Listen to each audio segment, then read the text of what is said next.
Le miracle ou les miracles sont l'arme de destruction massive de Satan. Satan a plusieurs armes pour détruire l'humanité et même les chrétiens. L'une des armes, c'est la musique. Et ça, c'est la plus grande délivrance pour les chrétiens aujourd'hui, à savoir être délivrés de la soi-disant musique gospel, la soi-disant musique chrétienne. Comme quelqu'un a posté sur les réseaux sociaux il y a quelques jours, j'ai vu son posting en disant « Montrez-moi un seul verset du Nouveau Testament où un disciple de Jésus qui était musicien. » Ce posting avait du bon sens. Montrez-moi. Il n'y a pas dans la Bible des musiciens chrétiens. D'où cela vient? D'où cela vient-il? Ça vient, mes frères et sœurs, des traditions paganistes qui sont infiltrées au fil des ans, au fil des siècles, dans la chrétienté, permettez-moi l'expression chrétienté. Le miracle est l'une des armes de Satan pour entraîner le maximum de personnes en enfer. Est-ce que vous comprenez? Je reprends, je l'ai déjà dit, je reprends encore. Le miracle ou les miracles sont l'une des armes de Satan pour entraîner le maximum de personnes en enfer. Le diable a des gens qui opèrent les miracles. Mais il y a un miracle que le diable ne peut jamais opérer. Je vous donne ce miracle. Qui c'est ce miracle? Vous n'avez pas besoin de répondre. Je vais vous donner la réponse. Le seul miracle que le diable ne peut pas faire, amener quelqu'un à fuir le péché, amener quelqu'un à se repentir, amener quelqu'un à avoir la crainte de Dieu, le diable ne pourra pas faire cela. Le diable peut vous faire vomir des valises d'argent. Le diable peut faire pleuvoir la neige en plein été au désert du Sahara. Le diable peut ressusciter les morts. Le diable peut amener les gens à faire n'importe quoi. On va voir cela, c'est pas chose qui invente votre frère. Mais le seul miracle que le diable ne peut pas faire, c'est amener quelqu'un à fuir la tentation, puisqu'il est lui-même le tentateur. C'est amener quelqu'un à être délivré du péché. Le diable ne pourra jamais faire cela. J'espère qu'à partir d'aujourd'hui, vous allez faire la différence entre les miracles que Dieu fait, que le diable peut aussi faire, et entre le seul miracle que le diable ne fera jamais, à savoir la délivrance du péché, à savoir la repentance. Le diable ne fera jamais ce miracle. Ah, mes frères et sœurs. Voilà le seul miracle que le diable ne fera jamais. C'est le miracle que nous devons rechercher. J'ai peur des miracles que le diable peut contrefaire. J'ai peur des miracles que le diable peut imiter. Ce n'est pas qu'à partir d'aujourd'hui, je dois ne plus considérer les vrais miracles de Dieu. Un chrétien véritable doit aussi considérer les vrais miracles de Dieu. Mais nous devons plus rechercher le miracle que le diable ne peut jamais opérer, la délivrance du péché. Nous devons rechercher le miracle qu'aucun démon ne peut opérer, que Satan ne peut opérer, la délivrance du péché. Il ne peut pas faire ce miracle. C'est pas possible. Il n'est pas de sa nature d'amener quelqu'un à se repentir, à changer de vie. Le diable ne peut jamais amener une prostitution à laisser la prostitution. Le diable ne peut jamais amener un voleur, un bandit à laisser le brigandage. C'est pas possible. C'est pas possible. Il ne peut pas amener quelqu'un à fuir les idoles, à laisser la magie, la sorcellerie. Il ne peut pas empêcher quelqu'un à l'entrer dans les sectes comme l'islam, comme le bouddhisme, comme la rose pour la franc-maçonnerie. Le diable ne peut pas faire cela. Il n'y a que Dieu qui peut faire cela. C'est pour cela que recherchez le miracle le plus sûr. Recherchez le miracle le plus vrai. Est-ce que vous comprenez pourquoi c'est le miracle qu'on doit rechercher? C'est un miracle que Satan ne peut pas contrefaire. C'est un miracle que Satan ne peut pas imiter. Le miracle de la délivrance du péché. Le miracle de la repentance. Voilà le miracle que nous devons rechercher, nous les vrais chrétiens. Voilà le miracle qui nous épater. Une petite gamine, un bébé de 3 ans, en qui Marie soi-disant s'est incarnée. Et elle fait je n'ai même pas d'imiter les deux mains croisées, les deux mains collées, la prière des bouddhistes. Ouais, il faut passer aussi prier. Il y a des émoticônes sur WhatsApp, sur Facebook où les mains sont collées. Ça, c'est les positions sataniques quand vous priez comme cela. elle a le chapelet au cou, elle a un voile, mes frères et sœurs. Ce n'est pas comme cela que nous devons prier.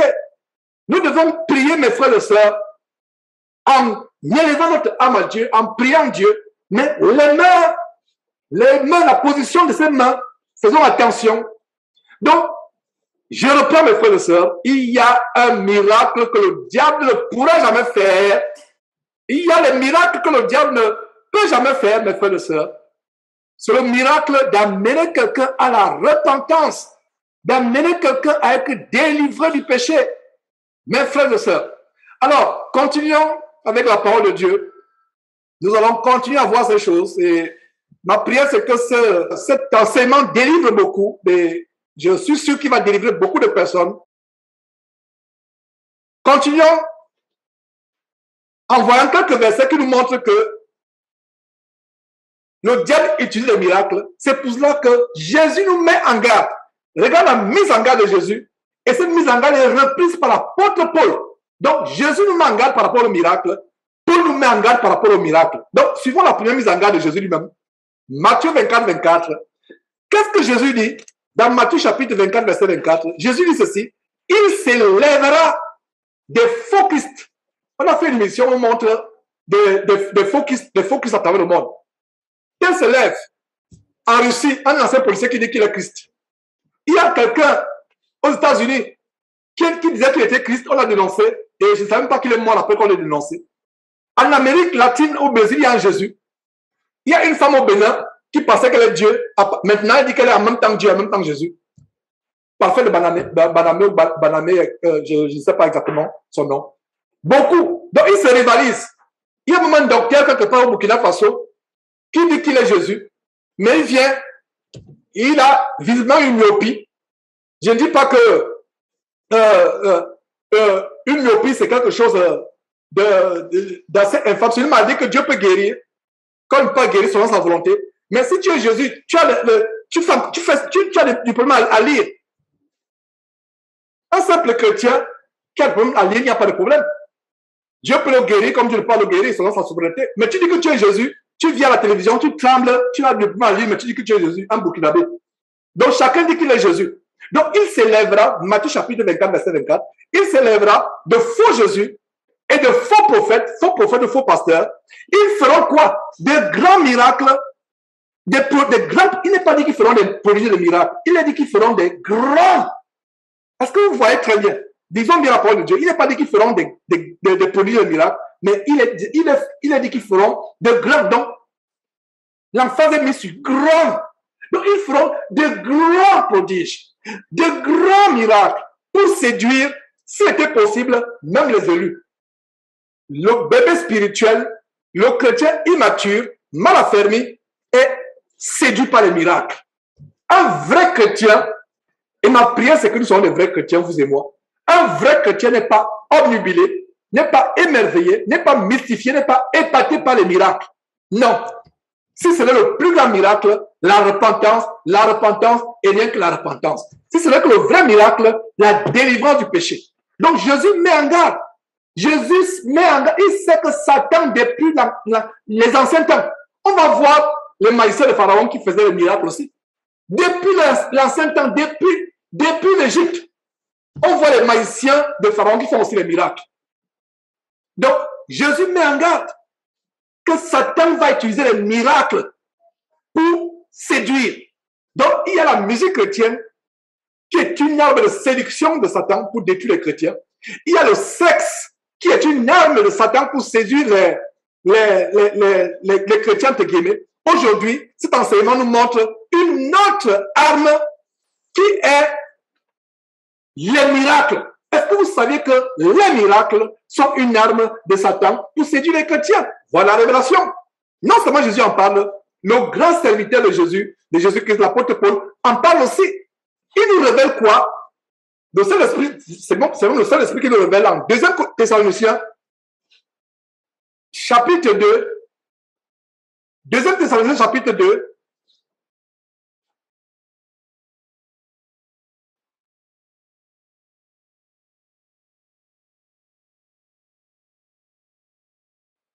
Donc, 2 Thessaloniciens, mes frères, Deuxième Thessaloniciens, chapitre 2. Lisons à partir du verset 6. Le Saint-Esprit nous révèle quelque chose de tellement grand. Et alors paraîtra l'impie. L'impie, c'est le système de l'abomination, le système satanique. Alors, paraîtra l'impie que le Seigneur Jésus détruira par le souffle de sa bouche, ça c'est le prophétie à venir, et qu'il anéantira par l'éclair de son avènement. Suivez attentivement ce qui est dit au verset 9. L'apparition de cet impie se manifestera. Ça, c'est une prophétie à venir.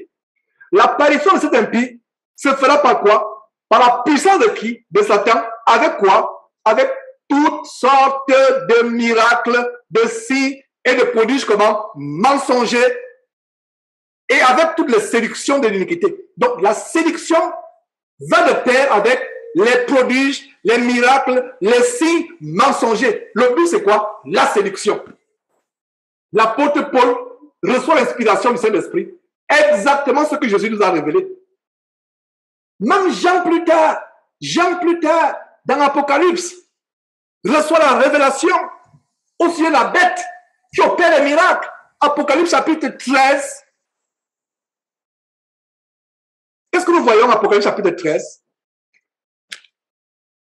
Une autre révélation sur Satan qui fait des miracles. Apocalypse chapitre 13. Qu'est-ce que nous voyons? La bête exerçait l'autorité. Nous sommes au verset 12.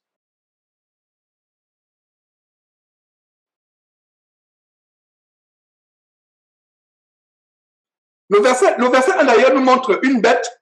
Lisons le verset 1 pour être dans le contexte. Apocalypse chapitre 13, verset 1. Puis je vis monter, c'est l'apôtre Jean qui voit cela. Après que Jésus soit monté au ciel, Jésus montre une révélation, une vision. Puis je vis monter de la mer. Moi, les sirènes des eaux, les esprits de la catégorie des sirènes des eaux. Quand les gens me demandent, Georges, où dans la Bible on parle des sirènes des eaux, en fait, c'est les esprits marins. Ça, c'est en langue courante qu'on parle de sirènes ou je ne sais pas quoi, Mami Wata. Mais c'est les esprits marins. Alors, je vis monter de la mer une bête qui avait 10 cornes, c'est un démon, et 7 têtes, et sur ses cornes 10 diadèmes, et sur ses têtes des noms de blasphème. Alors, voyons ce qui se passe avec cette bête. Au verset 12, donc elle exerçait l'autorité de la première bête, une autre bête, on voit une autre bête, lisez tout le contexte pour comprendre. Et elle faisait que la terre et ses habitants adoraient la première bête, dont la blessure mortelle avait été guérie. Regardez ce qui est au verset 13. Elle opérait de grands prodiges. Soulignez, le grand prodige, c'est la même expression que Jésus utilise en Matthieu chapitre 24, verset 24. Des grands prodiges. Elle opérait de grands prodiges, même jusqu'à faire descendre le feu du ciel sur la terre. David Oyo, le Kenya, franc-maçon qui est reçu par la famille Sassou Nguesso avec un avion privé, un grand franc-maçon président, on a fait une vidéo où une caméra cachée filmait son intronisation dans une loge maçonnique. Quelqu'un qui est reçu par les grands de la terre, si moi, genre, je suis reçu par Joe Biden, oh là là, je sortirai de là mort ou vivant si c'est la volonté. Si je sois vivant, je vais dire que si je sois vivant, c'est la volonté de Dieu. Parce que je vais lui dire de se repentir de tous les péchés, de cautionner l'avortement, de cautionner l'homosexualité. Vous voyez, vous reçu avec fanfare, sur tapis rouge, c'est le signe que c'est Satan. Donc, regardez comment la bête opérait de grands prodiges, même jusqu'à faire descendre du ciel, descendre du feu du ciel sur la terre à la vie des hommes. Verset 14, elle opérait et elle séduisait les habitants de la terre par les prodiges. Est-ce que vous avez remarqué que chaque fois que nous voyons des miracles mensongers, il y a séduction à côté? Matthieu chapitre 24, la séduction accompagne les grands miracles. La séduction est l'objectif, le but pour lequel ces miracles sont faits. Même chose avec 2 Thessaloniciens, chapitre 2, verset 10. Même chose avec Apocalypse, chapitre 13, verset 14. Voilà. Et donc, comment? Je parle de Huor, David Huor et tous les faux prophètes. La question que je pose est la suivante. Comment reconnaître un faux pasteur ou un faux ministère? C'est simple. 1. Les miracles spectacles, les miracles publicitaires, épater les gens. Quand il y a une croisade, on commence à faire lever les paralytiques, et bien de fois, de plus en plus, c'est les acteurs qu'on recrute, comme les Charles Passot, Otto, et ils sont nombreux. Les miracles publicitaires, les miracles programmés, parce que quand vous programmez un miracle, vous usurpez la souveraineté de Dieu, vous usurpez l'autorité de Dieu. Vous ne pouvez pas programmer un miracle d'avance. Un miracle ne se programme pas d'avance. Un miracle, c'est le moyen pour Dieu d'attester la parole de Dieu que vous prêchez. Un miracle, c'est le moyen pour Dieu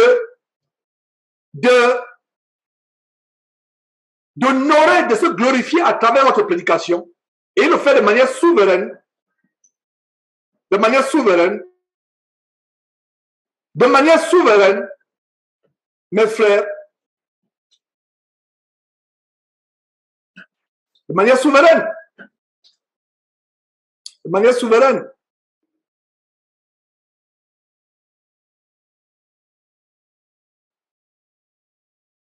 Deuxième point pour reconnaître un faux pasteur, il met l'accent, l'emphase sur les miracles. Tout tourne autour des miracles. Tout le ministère tourne autour des miracles. Voilà, mes frères et sœurs, comment on reconnaît un faux pasteur. Voilà comment on reconnaît un faux pasteur. Tout tourne sur les miracles. Donc le diable peut opérer tous sur les miracles et les prodiges, mais il ne peut pas opérer le plus grand des miracles, amener les gens à la repentance, amener les gens à la délivrance du péché. Il ne peut pas opérer ce miracle. Je vais vous donner quelques exemples dans la Bible, c'est les récits que vous avez lus, quelques exemples qui nous montrent les miracles que les serviteurs de Satan opéraient. Notez tout simplement ces versets. Il y a les magiciens de Pharaon. Notez ces versets. Vous pouvez lire en Exode chapitre 7, comment Pharaon appela aussi ses sages et ses enchanteurs, ses magiciens, pour faire aussi des miracles. Moïse jette le bâton se transforme en serpent. Et aussi, il jette aussi le bâton, il se transforme aussi en serpent. Alors, si vous êtes épaté par Moïse, et vous êtes aussi épaté par les miracles des magiciens de Pharaon, il y a un problème, n'est-ce pas? Un miracle vient de Dieu, un miracle vient de Satan. Gardez cette comparaison à cœur jusqu'à la fin de vos jours sur terre, si Jésus ne vient pas que temps, et vous serez des chrétiens avisés, des chrétiens ayant du discernement, et vous serez heureux. Les mêmes opèrent, les deux catégories opèrent le même miracle. Le même miracle. Hey, das ist nicht, was ich hören möchte. Fermez le micro, s'il vous plaît. Le même miracle. Un miracle opéré par la puissance de Dieu. Un autre miracle est opéré par la puissance de Satan. Ceux qui n'ont pas le discernement devaient être épatés en même temps par le miracle de Moïse et en même temps par le miracle de Maïssa de Pharaon. C'est ce qui se passe aujourd'hui. Les chrétiens sont épatés en même temps par les vrais miracles, en même temps par les miracles de Satan. Parce qu'ils n'ont pas de discernement. Si vous voyez un soi-disant homme de Dieu, il manque d'orgueil. L'attention est sur lui. Les gardes-corps, le cortège, comme des John Shi, celui qui est décédé, Thierry Joshua et autres, les miracles spectacles, il y a l'orgueil, il y a la vantardise, etc. Les cortèges, les fanfares, les limousines qui l'accompagnent, le culte de la personnalité, les gardes-corps, les policiers qui l'environnent, c'est la preuve qu'il travaille avec Satan. Un homme de Dieu véritable est humble. La Bible parle de la marque de la bête qui sera sur le front ou la main droite de certaines personnes, 666. Mais il y a déjà une marque qui est sur le front de tout véritable chrétien et surtout tout véritable prédicateur. C'est la marque de l'humilité et de la simplicité. Il n'y a pas d'orgueil. Et si vous êtes humble, vous ne vous vantez pas, vous n'êtes pas fanfaron, Dieu fera de grandes choses avec vous. Ceux qui sont vantards, fanfarons, Dieu ne perd pas avec eux. Par conséquent, ils sont obligés d'aller prendre les pouvoirs occultes des sirènes des eaux, des mami wata, des démons, aller chez le marabout, aller faire du vaudou, aller consulter les prêtres vaudou pour avoir de la puissance. Donc, les magiciens de Pharaon, vous pouvez aussi lire en Exode chapitre 18, Exode chapitre 8. Donc, nous avons Exode chapitre 7, le verset 11, 12 et 22 qui nous montre comment Pharaon va appeler ses sages, ses enchanteurs, ses magiciens pour imiter, simuler les miracles de Moïse. Et en Exode chapitre 8, nous voyons aussi comment, quand Dieu envoyait les fléaux de manière miraculeuse par Moïse, aussi similaire. Moïse fait monter les grenouilles hors du fleuve, eux aussi font monter les grenouilles. Donc voilà un exemple de magicien sataniste, adorateur des démons qui faisait les miracles. Qu'en est-il de Simon le magicien, Actes chapitre 8, versets 9 et 11. Vous pouvez lire l'histoire de Simon le magicien dans Actes chapitre 8 pour gagner du temps, parce qu'on est presque à la fin de cet enseignement. Donc dans cette ville de Samarie, il y avait cet homme, Simon le magicien, qui se donnait pour un personnage important. Il se donnait pour un personnage important. Il exerçait la magie. Donc, quand vous voyez un pasteur se donner pour un personnage important, vous comprenez la source de ses pouvoirs. Parce que Simon le magicien est décrit comme quoi quelqu'un qui se donnait pour un personnage important. Des faux pasteurs qu'on porte, on l'intronise, il y a 4 costauds qui le portent là, il est perché comme un roi, on le balade dans la salle. Il a les limousines des garde-corps. Un chrétien qui croit Dieu n'a pas de garde-corps. Si tu as les garde-corps, où sont alors les anges dans les cieux? Ils vont dire non, il y a les agressions, il faut les gens avec les kalachnikovs à côté. Notre exact sont pas avoir les armes n'importe comment pour se protéger. Mais s'il y a les armes, c'est pas pour me protéger, c'est pour la chasse. C'est pas pour me protéger. Les armes, c'est pas pour me protéger. J'ai la puissance infiniment plus grande que les armes. Mes frères et sœurs, cette puissance, c'est le Christ en moi. L'espérance de la gloire, la puissance du Saint-Esprit. Alors, il se donnait pour un personnage important. Conclusion, quelqu'un qui se donne pour un personnage important,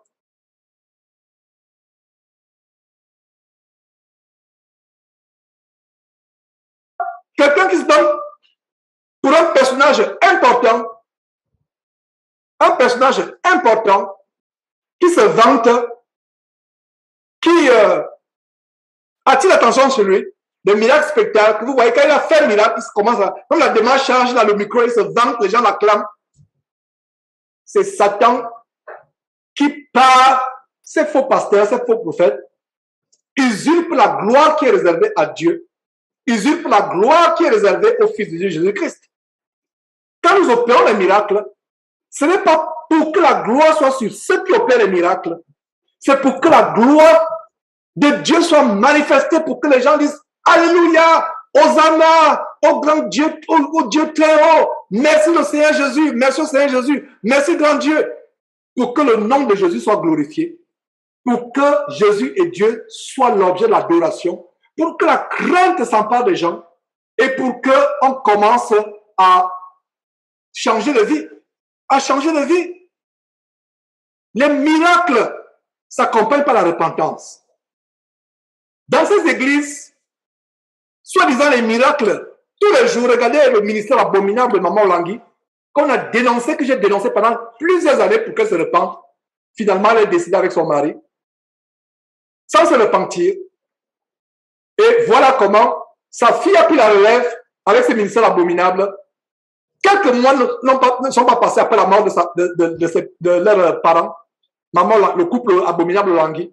Voilà un scandale planétaire où elle va arracher le mari d'une femme en Afrique du Sud. La femme a été sur les places publiques, dans les chaînes de télévision pour exposer une fille, soi-disant qui est chantre, qui est dans un scandale d'adultère planétaire.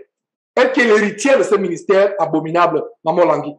Nous avons mis en garde cette femme. Elle n'a pas voulu se repentir. Ministère du combat spirituel. Des ministères qui se focalisent sur le combat spirituel. Si tu es dans un ministère qui se focalise sur les miracles, sur le combat spirituel, sors de là, à moins que tu n'aimes le spectacle. À moins que tu aimes le spectacle, le cirque, le théâtre. À moins que tu aimes les scènes hollywoodiennes. Un ministère se focalise, le vrai ministère de Jésus-Christ, c'est prêcher la repentance. Les miracles et les guérisons, c'est les bonus de notre marche chrétienne. Dieu les donne à qui il veut. Même le grand apôtre Paul avait une germe dans la chair. L'apôtre Paul guérissait les malades. Rien que les mouchoirs qui avaient touché l'apôtre Paul, on appliquait sur les malades étaient guéris. Même chose pour l'apôtre Pierre et autres. L'ombre, rien que l'ombre, quand il passait dans la rue, l'ombre seulement qui touchait les malades, les gens étaient guéris. Mais l'apôtre Paul lui-même a eu une chair dans la chair. Et pourquoi Dieu a permis que cette chair soit là? Pour ne pas se glorifier, pour ne pas s'enorgueillir, pour ne pas se donner pour un personnage important comme Simon le magicien, à Actes chapitre 8. Un vrai chrétien, surtout un vrai prédicateur, est simple. Il ne se vante pas. Il ne montre pas qu'il est quelque chose. Aujourd'hui, vous voyez les jeunes gens là sur Internet, ils commencent à prêcher, etc. Quand vous voyez l'orgueil, le je, le moi, l'orgueil. C'est pour cela que je fais un effort d'éviter le jeu. Bien que ce soit souvent difficile parce qu'il faut que je donne des exemples. Que ce soit sur moi, que ce soit qui peuvent vous édifier. Mais le but du jeu, ce n'est pas pour attirer l'attention sur moi.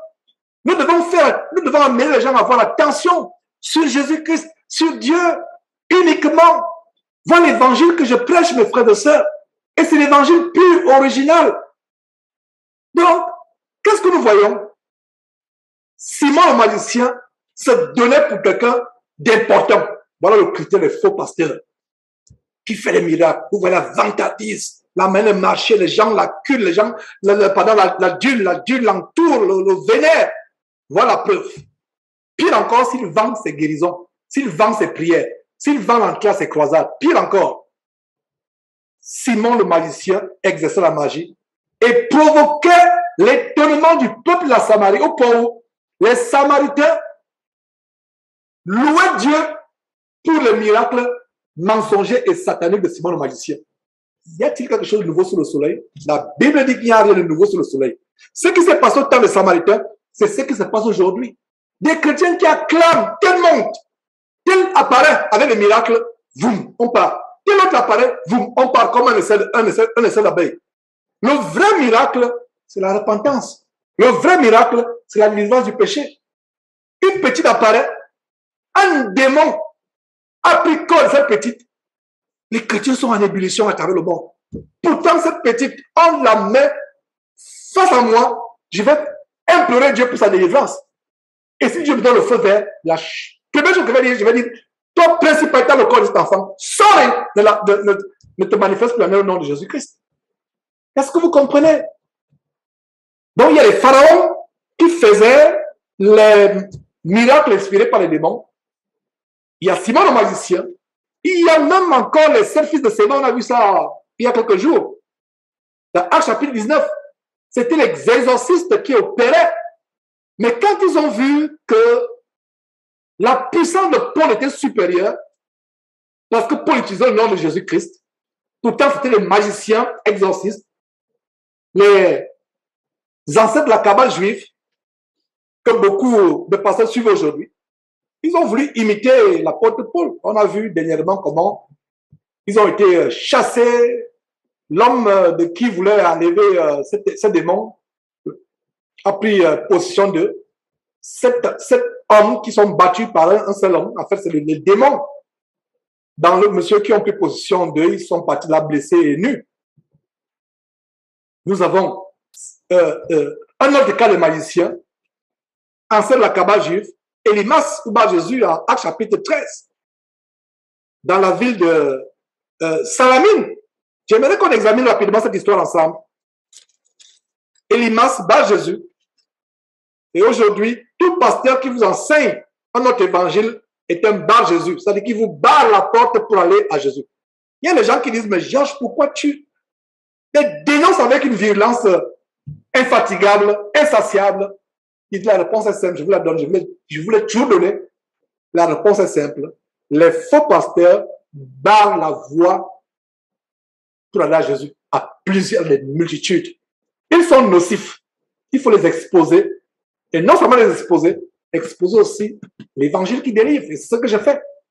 Ils sont les Bar-Jésus. Donc, voilà un Bar-Jésus. Donc, les disciples de Jésus, y compris Paul, arrivèrent à Salamine. Nous sommes à Actes chapitre 13. Ils arrivent à Salamine. Ils y annoncent la parole de Dieu. Il n'est pas dit qu'ils sont partis là pour faire des miracles, pour faire des croisades de guérison. Non, ils sont allés pour annoncer la parole dans les synagogues des Juifs. Et ils avaient Jean pour aide. Jean était leur aide. Verset 6. Ayant ensuite traversé toute l'île jusqu'à Paphos, ils trouvèrent un certain magicien, faux prophète juif nommé Bar-Jésus. Qu'est-ce qui vous a toujours dit? Quand vous chantez les cantiques, assurez-vous que vous mettez Jésus-Christ. Je n'ai jamais vu un homme sur terre qui s'appelle Jésus-Christ. Si vous connaissez un tel homme, envoyez-moi l'information sur cet homme. Il y a les Christ, il y a les Jésus, mais il n'y a pas de Jésus-Christ. Même Satan n'a pas encore poussé l'audace et le culot à faire qu'un homme sur terre s'appelle Jésus-Christ. Même le diable. Pourquoi aucun homme sur terre s'appelle Jésus-Christ? Le diable, même le diable a peur d'inspirer quelqu'un à voir ce nom. Il y a les Jésus, il y a les Christ, mais il y a un seul qui est Jésus le Christ. C'est pour ça que dans les chansons, je me méfie des chansons où on dit souvent Jésus, Jésus, Jésus. Parce qu'imagine que vous vivez dans un appartement où il y a un voisin Jésus, comme ici au Texas, il y a une forte communauté hispanique. Il y a beaucoup de Jesus. Tu te mets à chanter à l'espagnol, Jesus, Jesus, il va commencer à dire, il va répondre. En disant, vous m'avez appelé. Pourtant, vous êtes en train de dire Jesus, Jesus, alors que ce n'est pas lui. Ouais, donc il y a plusieurs Jésus. Alors, Paul, avec les autres disciples, ayant traversé toute l'île jusqu'à Paphos, il trouvait un certain magicien, faux prophète juif, kabbaliste, adepte de la Kabbale juive, nommé Bar-Jésus, qui était avec le proconsul Sergius Paulus. Et ces faux pasteurs, ces faux prophètes, ces magiciens aiment la compagnie des grands. Donc regardez comment il était toujours dans la compagnie du proconsul, un ambassadeur romain, Sergius Paulus. La Bible parle de cet homme comme étant un homme intelligent. Ce dernier fit appeler Barnabas et Saul, c'est-à-dire Paul, et manifesta le désir d'entendre la parole de Dieu. Donc voilà quelqu'un qui était vraiment intelligent. Il était élevé en dignité, c'était un ambassadeur représentant l'empereur César dans cette contrée. La Bible dit qu'il était un homme comment intelligent. Et en quoi consiste son intelligence? Il a voulu écouter la parole de Dieu. Il était émerveillé par le miracle de Limas. À un moment, il était fatigué par le miracle de Limas. J'aimerais qu'on imite l'exemple de Sergius Paulus. Je ne savais pas quel jour je devais enseigner et vous dire d'imiter un ambassadeur romain. Mes frères et sœurs, aujourd'hui, nous prenons un ambassadeur romain comme un exemple. Que Dieu nous ouvre l'intelligence. Je rends grâce à Dieu de ce que Dieu me donne des grandes révélations dans ses enseignements pour que je vous les partage. Voilà comment nous sommes sur le point de prendre, et c'est là où on va finir, mes frères et sœurs. Nous sommes en train de prendre un ambassadeur païen, pas converti comme un exemple. Nous, chrétiens friands de miracles, il était dans l'entourage, il était en compagnie d'Elimas. J'imagine comment cet ambassadeur proconsul, parce que quand on dit proconsul, les gens comprennent parce que c'est un ambassadeur. Dans notre génération présente, quand on dit ambassadeur, ça passe plus. Proconsul, ça ne passe pas. Donc, voilà, Sergius Paulius était fatigué par les tours de magie. Mais les chrétiens aujourd'hui ne sont pas fatigués par les miracles mensongers, par les tours de magie des faux pasteurs. Il était fatigué, il a voulu écouter la parole. Donc, c'est vraiment une très grande joie de comprendre l'histoire de Sergius Paulius, une histoire qui doit inspirer les chrétiens. Il était fatigué des miracles. Comprenons très bien cette histoire. Il avait autour de lui un magicien qui faisait tout de magie, qui l'épatait par la magie. Mais qu'est-ce qui se passe? Dès qu'il a entendu parler de Paul et Barnabas, il a eu le désir d'écouter. Donc, il fit appeler Barnabas et Paul. Pourquoi? Parce qu'il a entendu parler de prédication. Il a dit, je suis fatigué, je suis rassasié de miracles tous les jours. Mais aujourd'hui, les soi-disant chrétiens ne sont pas rassasiés de miracles. Ils vont de veillée de prière en veillée de prière. On va imposer les mains dans cette veillée. La personne tombe roule comme un serpent. Samedi prochain, une autre veillée encore. Pendant un an, chaque samedi, veillée après veillée, la personne va chez 100 faux pasteurs, 50 faux pasteurs. Pendant un an, on prie, c'est la même manifestation, c'est le même cri, on tombe. Aujourd'hui, tomber est un signe de délivrance. Or, tomber, c'est une manifestation de démon. Dans l'Ancien Testament ou dans la Bible, quand quelqu'un tombait sur sa face, c'est pour adorer Dieu. Aujourd'hui, on tombe de manière indécente, on apporte encore les pains pour couvrir. Pourquoi il faut encore couvrir? Quand ces femmes-là viennent, normalement, sans être en transe, pourquoi vous ne leur dites pas de couvrir leur faux pantalon que la même? C'est quand ils sont en train de jambes à l'air qu'il faut encore couvrir. Donc, il était fatigué des miracles d'Elimas. Pourtant, il était attaché. Je vais plutôt dire, le magicien était attaché à lui pour soit de l'argent, soit pour la gloire. C'était un ambassadeur romain, représentant du grand empereur romain, César. Verset 8. Mais Elimas le magicien, car c'est ce qui signifie son nom, c'est-à-dire que le nom Elimas, Jésus, Elimas, ça signifie qu'il était magicien, faisait opposition à Paul et à Barnabas. Pourquoi? Par jalousie. Non seulement par jalousie, Satan savait que la délivrance de Sergius Paulius, l'ambassadeur, était proche. Donc, le magicien faisait opposition, cherchant à détourner de la foi le proconsul. Les miracles mensongers de Satan vous détournent de la foi. Vous font ne même pas voir la foi. Voilà quelqu'un qui pourtant était l'ami d'un magicien, mais quelle foi en Dieu il avait? Zéro. Quelle connaissance de la parole de Dieu il avait? Zéro.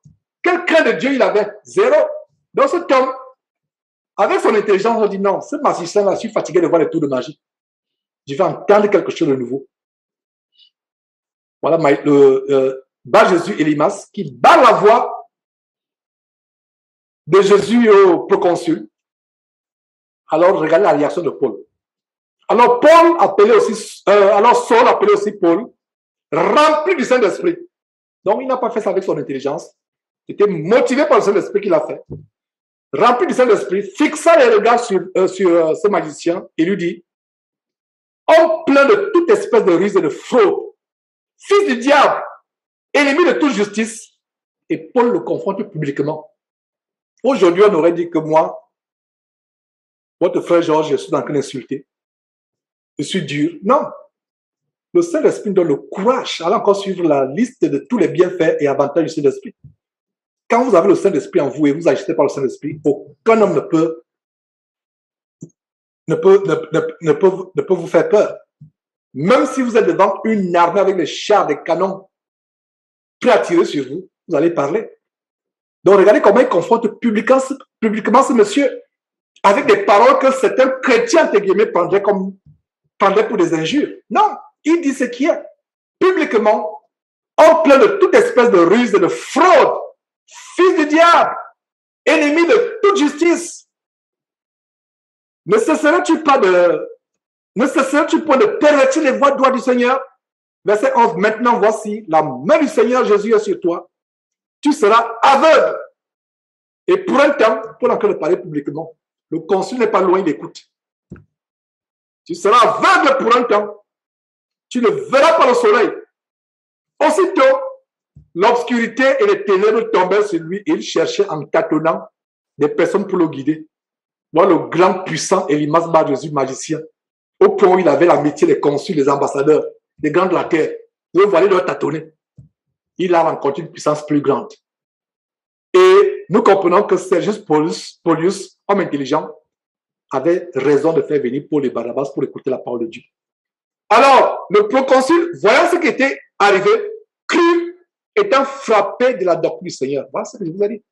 Les miracles sont là pour nous amener à croire à Dieu, à nous attacher à Dieu. Et une fois qu'on a cru à Dieu, et nous sommes devenus chrétiens, et qu'on connaît cette parole, le miracle ne nous dit plus rien. Parce que nous comprenons que les miracles, c'est les bonus qui accompagnent la marche chrétienne.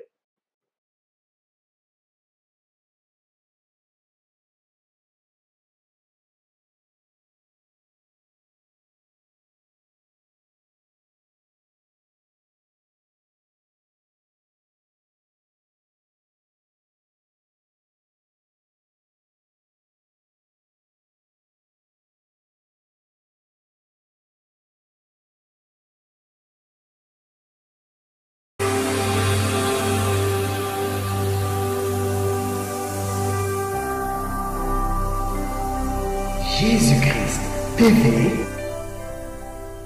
vous connaîtrez la vérité et la vérité vous affranchira.